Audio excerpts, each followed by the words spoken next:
I switched back from Samsung S23 Ultra to Samsung Galaxy A53.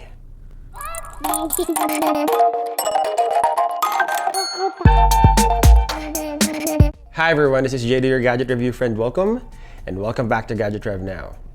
It's been a year now since this phone was released, and on some region, Samsung is now rolling out the Samsung Galaxy A54. So I thought of popping out my SIM from my Samsung Galaxy S23 Ultra and back to my Samsung Galaxy A53 to see how it performs if I'm coming from a flagship phone.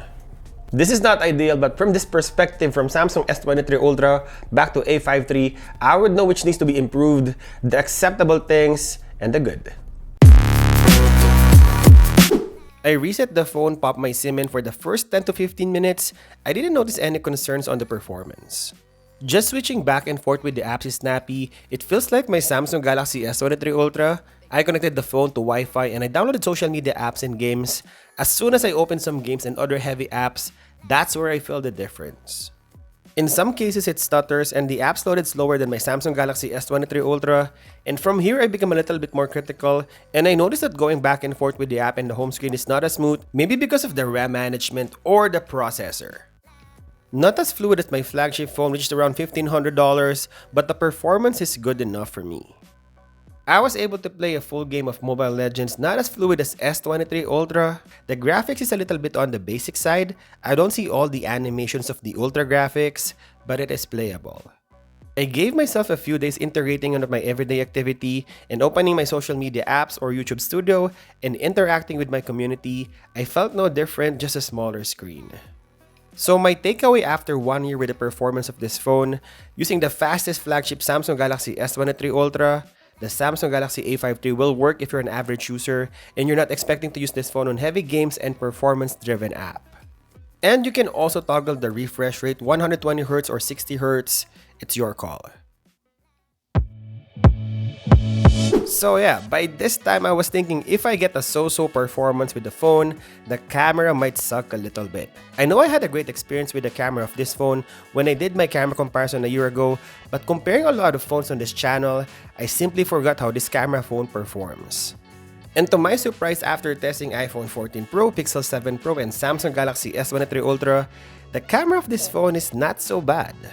The image quality of the photos has rich colors and has a little bit more contrast to it, and definitely with my standards of good camera phone, I would be able to use this on my everyday work. The only downside of this phone is when I switch to the selfie camera, even a 2 or 3-year-old Pixel phone will do better than this. Let's just say the quality is grainy and the stabilization is not that good for video. Good thing I look good in my standard because the phone aggressively smoothens my face, but if you blew this up on a bigger screen, you know it's coming from a mid-range phone. It's a quad camera setup, but I think only the main sensor is the highlight of this phone, and the ultra-wide macro and the gimmicky depth sensor is just okay. The ultra-wide sensor and macro feels like the sensors that quote-unquote, it's there when you need it. Alright, so far so good. Not as good as my S23 Ultra, but hey, I can't complain.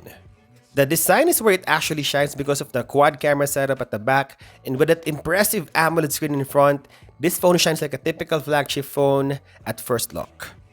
But when I hold it for a few more times and use it, I can definitely feel that it's far from Samsung Galaxy S23 Ultra I held like a week ago. The phone is very lightweight, which is good for my hands. It's not stressing my hands too much when I'm using it for a long period of time.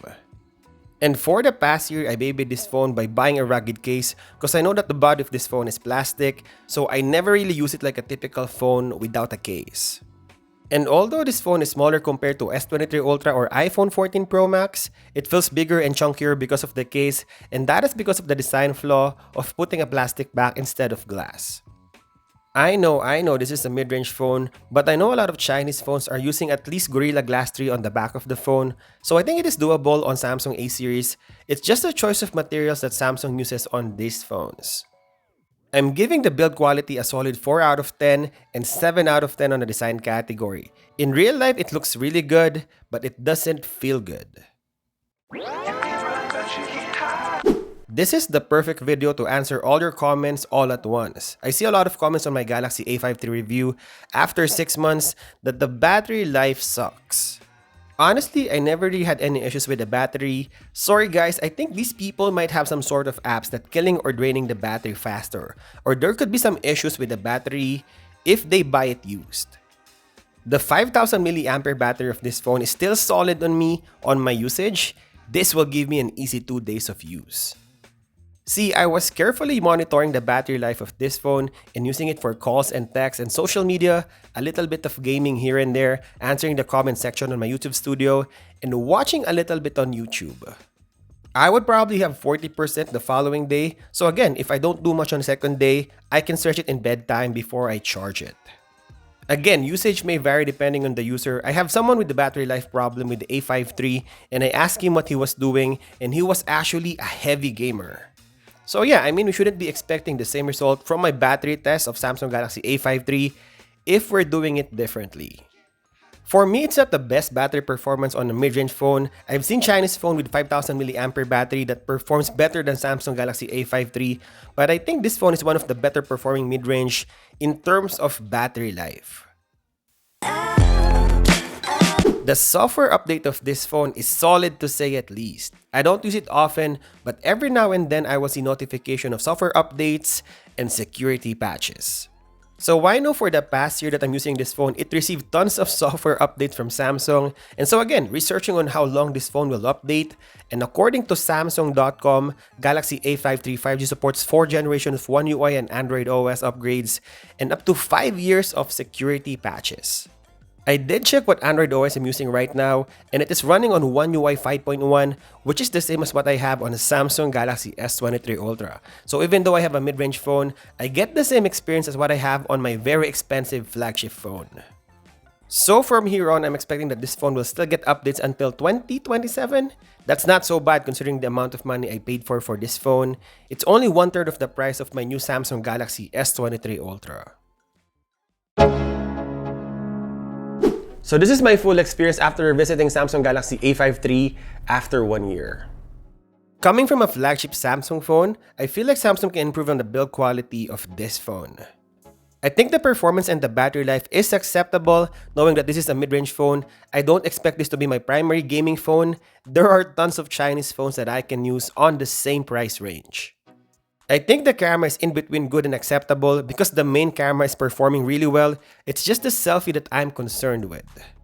And I think the best thing about this phone is the screen and maybe the overall pocketability of the phone. It has the same AMOLED panel with the very capable 120Hz. The colors and the vividness of the screen is the same as what I have on my Samsung Galaxy S23 Ultra. It might not be as bright, but in a controlled environment, it performs equally well. Coming from a flagship S23 Ultra and switching back to Samsung Galaxy A53, I will give this 6.5 out of 10.